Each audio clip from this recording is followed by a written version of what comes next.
Alfred died. No, not that time when Bane snapped his neck, before that. The tale of Alfred's first death is a fascinating story, and it takes us all the way back to the Silver Age, an era where Alfred was killed, but then saved and brought back to life thanks to the Batman 66 TV series, which had a lot of influence on how that comic evolved. There was bleed back, there was interplay with the two working together. It was a fascinating time. Is that my word of the video? Maybe. Adaptation has always been an important part of the Alfred character. When the first version of the character Alfred Beagle, the last name came later, debuted in Batman 60 in 1943, and that same year in the movie serials we had Alfred the Butler. That version was played by William Austin, and there's some questions as to who should have come first, and it's all very interesting. Yes, redemption, said the word movie serial. In our video about Alfred where we covered that confusing evolution in history, I misspoke and said TV serial. It's one of those things where your mind sources to what you're most familiar with, so even though I knew that TV had become widespread in the mid-50s, my head wasn't there. I still said TV because that's what you tend to think of. It's like when somebody you're talking to says cassette or DVD or one of those things, even though they're not the thing that's the most common in usage. But in the 40s, it would have been a movie or theater serial. And you can watch all of it on YouTube. It's very interesting. It's worth a look. Long live floppy-eared Batman. Also, be prepared for some stereotypical racism. So basically, Alfred has a history of being impacted by things that are happening in adaptation. His appearance was changed in the comics to match his movie serial counterpart. And he even became so popular for a time that he had his own short little solo stories. But things shifted in the Silver Age. Not only did Alfred end up becoming Alfred Pennyworth, largely just through shifts of the time, it wasn't a deliberate sit-down choice,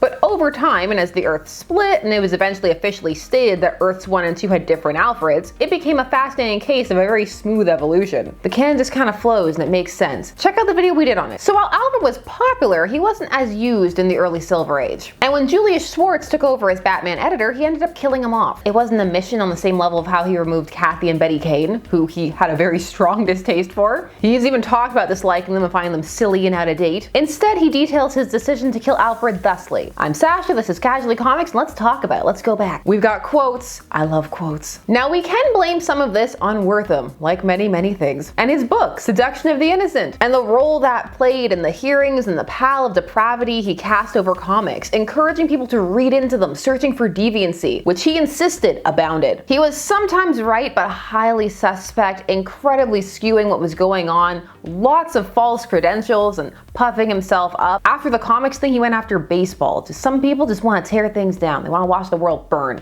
and build themselves up in the process. So any of the relevant points he could have made are very lost in how twisted and hyperbolic he became and the vitriol with which he attacked the industry. He was one of the ones who raised questions about Batman's living situation, and that's something that Schwartz claimed he was responding to. Schwartz stated, Wortham maintained that comics were harmful to kids, and one of the things that came up was about how unnatural the living arrangements were at Wayne Manor, unnaturals in quotes. What he construed as basically a household of 3 unmarried males, and the self-proclaimed expert raised unfounded questions about what might really be going on. I love how salty people get when they talk about Wortham, justifiably so. This is what Schwartz claims he was responding to when he decided to introduce a female character in the form of Aunt Harriet. It must be noted that this was 1964 and the code had come into effect in 1953/1954, so a decade prior. But Schwartz came onto the Batman book as editor in 1964, and part of his mantra was to revitalize the characters and also to change some things around, so that was also in play. He goes on, so I decided to bring a woman into the household, a spinster aunt of Dick, Robin Grayson,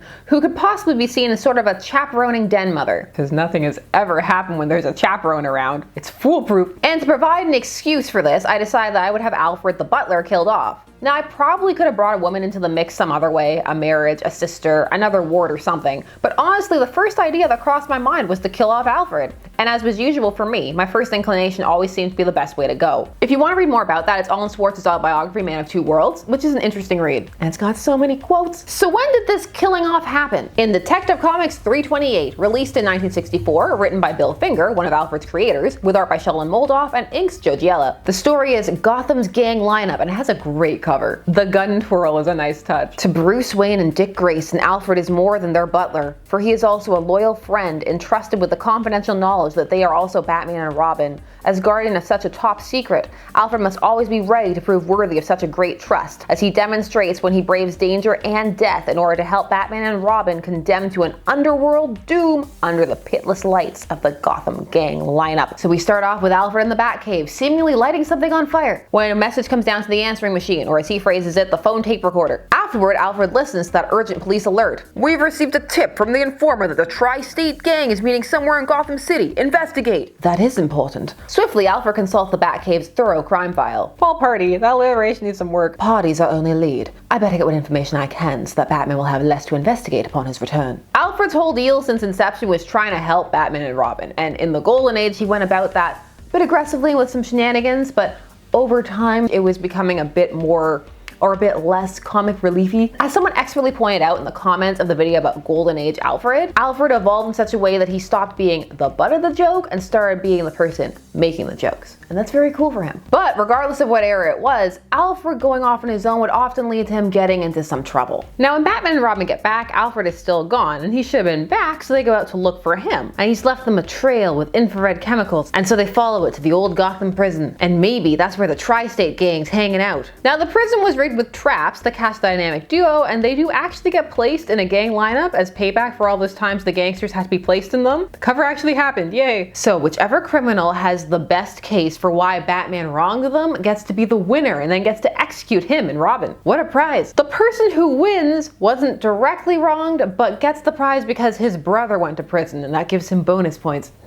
All three of you certainly have good reason to snuff out Batman, but because his own brother was involved, I declared Duke the winner of the contest and Batman's executioner. Swell, and to show Batman there's no favoritism, I'll take care of Robin at the same time. What a gentleman. Alfred did get here before them, and he was captured and placed in a holding cell. What follows is a comedy of errors. Both Batman and Robin and Alfred escape and go and try and free each other, but when they get there, the cells are empty, and so they assume the worst, that the other has been taken for execution. It's my fault Batman and Robin are dead, but I'll make certain they haven't died in vain. I swear it. I'll make certain Alfred did not die in vain. I swear it. They both race to where the execution is meant to take place. But as Alfred spots Batman and Robin, he also spots a giant boulder that's coming right towards them, and so he decides that he needs to stop it. Yes, rocks fell, and he died. Oh, that steam shovel dropping a giant boulder. I can never warn them in time. Only one thing left to do. Risk my life to save theirs. Must shove them out of the way. Later, when the prisoners and buried loot are turned over to the police, it's a solemn Batman who carries Alfred to the Batmobile. Am I gonna do my silly Christian Bale Batman voice for carrying dead Alfred? I think I am. He gave his life so that we might live. No friend could do more. The following day, it is as Bruce Wayne and Dick Grayson that they arrange Alfred's funeral. And later, the house will be so empty without Alfred. I'll never forget what he did for us. Neither will I. And I want to make certain the world doesn't forget.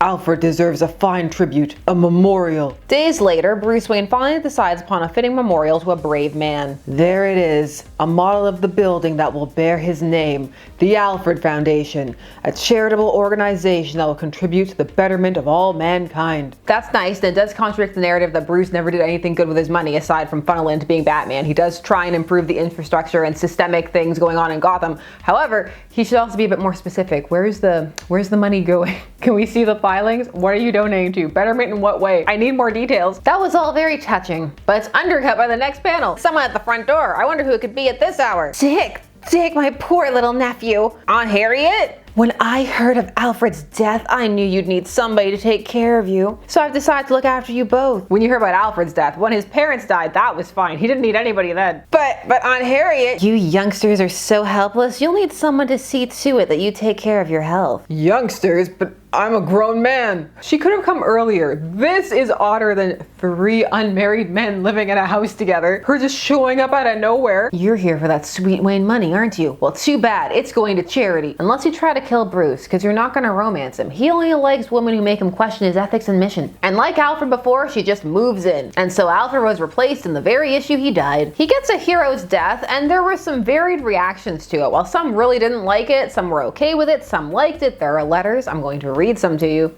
Letters column time. Dear editor, you just can't kill Alfred after all these years. Retract the story, declare it null and void, or pretend that it never happened. But bring back Alfred. Wow, Dan Kirk and his whole address. They used to just publish your whole address. Seems unwise. Dear editor, I had heard that Alfred was leaving the pages of Batman Detective after a long stay, 20 years and 1 month to be exact. I never expected you to handle it like you did. Much too often, whenever a hero or supporting character is removed for one reason or another, in this case an editorial change, he or she is dropped without any explanation at all. You did the wise thing and gave us a good reason, albeit a tragic one, for his departure. Mike Friedrich. Hey look, it's Mike! He would end up becoming a comic book writer for them. And he's not the only one who got his start through writing into the letters column. It was a thing. Schwartz started replying to him, and so they ended up chatting via letters, and that evolved into some pitches. See, commenting can lead to some stuff, and networking. Sometimes. It can also be a hellscape. More letters. Dear editor, when you killed Alfred, I was not happy or sad. He wasn't that great. I think that's my favorite letter. Meh. While it wasn't a universally loved decision, it wasn't exactly panned in the same way as Alfred's death via neck snap years later. However, at the time, there was one very important person in entertainment who did not approve of this change, and that was William Dozier, the producer of the Batman television series. He was interested in coordinating with the comics, a collaboration that would lead to things like the Barbara Gordon version of Batgirl. But before all that, he had some words for Schwartz. Schwartz stated, more quotes, William Dozier had recently renewed his familiarity with the cast of characters by reading the stories featuring the Joker, Catwoman, and the Riddler. Dozier decided that there were a few changes that I had made that he wasn't too thrilled with. Foremost of all, Dozier insisted Alfred be part of the ongoing TV continuity, and so he contacted DC and told them to bring the Butler back. I really want to know the stories that convinced him that Alfred was 100% essential. Not that I disagree, I just want to know what they were. How did he get on the Alfred train? I'm glad he did though, and so for the sake of synergy, Alfred would be brought back. Schwartz decided to repurpose a story he was already running involving a villain called the Outsider, a recurring villain who debuted in Detective Comics 334 in 1964. Even though that first appearance it's mostly off-panel, in the story The Man Who Stole from Batman. You should add the subheading, which time? The cover of that one makes me laugh. Batman looks so done. Thieves again. Schwartz describes the process as follows. At the time, I ran a series of stories featuring a supernatural character called the Outsider, who is inspired by the title of an old H.P. Lovecraft story, and by brainstorming it with writer Gardner Fox, we worked out a way to reveal that the Outsider was really Alfred the Butler, thus enabling us to quite literally bring him back from the dead, no worse for wear. We get this reveal in issue 356 of Detective Comics in 1966, so the Batman TV series was already on the air, with the Alan Napier Alfred, bringing the awesomeness of Alfred to a new generation. But the explanation, 'tis a mite silly. Let's look at it. If we need a whole retrospective of the Outsider Grasshopper Gang arc, it was a time, but for now we need to skip to the end. So here's how we retcon this. After Alfred died, he was actually found alive in his tomb. So I guess they weren't that thorough when they checked his body after that boulder crushed him. I detected a very faint spark of life. I must rush him to my laboratory. His will to live is fantastic, but it alone cannot stave off death. Save Batman and Robin must live. He staggered from the mausoleum and along the cemetery's path. Instead of being embalmed, his body was kept under refrigeration to prevent deterioration. So there's still a chance. Death can deceive even the finest doctors. Rocks fell on him and he died. You can't trick me. Editor's note. Physics professor Robert Ettinger, author of The Prospect of Immortality, has said that death can only be defined in relative terms. We're pulling out all the stops for this reach, and I appreciate it. He points to the hundreds of persons revived after drowning, asphyxiation, electrocution, and heart attacks. None of those were rocks falling on them. Biological death depends not only on the state of the body, Ettinger says, but also on the state of medical art. Perhaps I alone, for I am a radical individualist, always experimenting, always finding new laws of nature and science, laws which orthodox scientists do not yet admit can bring him back to life. You're gonna electrocute him, aren't you? There's a lot of haute pseudo-intellectual verbiage and logic being applied for this basically was a repurposing of the Frankenstein story. The Outsider is there, sure, but there's a lot more Frankenstein. They're trying very hard. There's a lot of effort being placed into this. They did not have to apply this much rationale, and even though they did, it still ended up being pretty silly. But you know what? The story's more fun for it. So this scientist, who is most definitely mad, uses his machine to try and bring Alfred back to life. But the cells, as they regenerate, they turn him into something else. A monster. He awakens and his mind is twisted. He no longer wants to save Batman and Robin. No, he wants to kill them. But also he's aware of this shift, so that creates an interesting dynamic. It's a bit clunkily written. I want to kill Batman and Robin. I am no longer the man I was. I have been changed in mind and body, twisted into reverse. I don't even feel human anymore. I am outside the human race. Yes, I am the Outsider. It's so silly.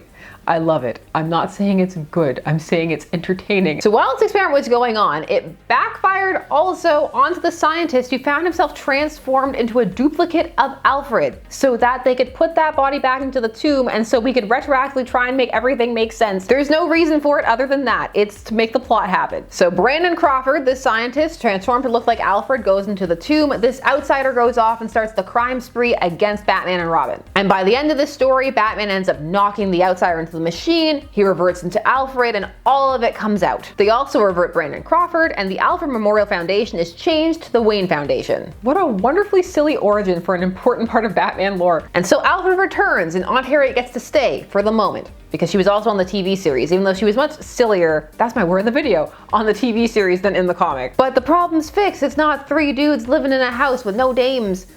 3 dudes and 1 dame. Sorry, it's the 60s. It's probably too late for dames.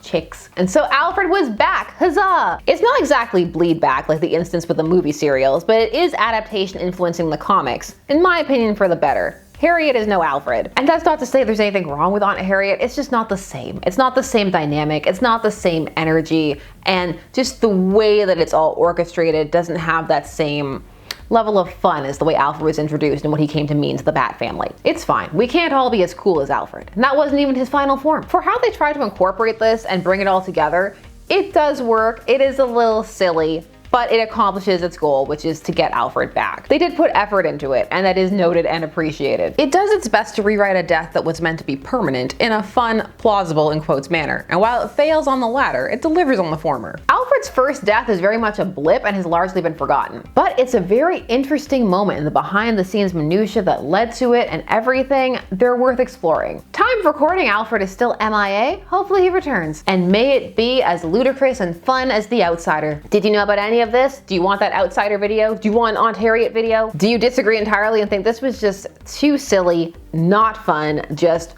a poor exercise in comic book storytelling? I want to hear that too. Put your thoughts and feelings down below. I want to hear them. While you're down there, please do all YouTube things like share, comment, subscribe, hit that bell notification so that you never miss a vid. Thanks so much for taking this fun day to spend discussing comics with me. I always appreciate it, and I will see you again soon. Bye-bye.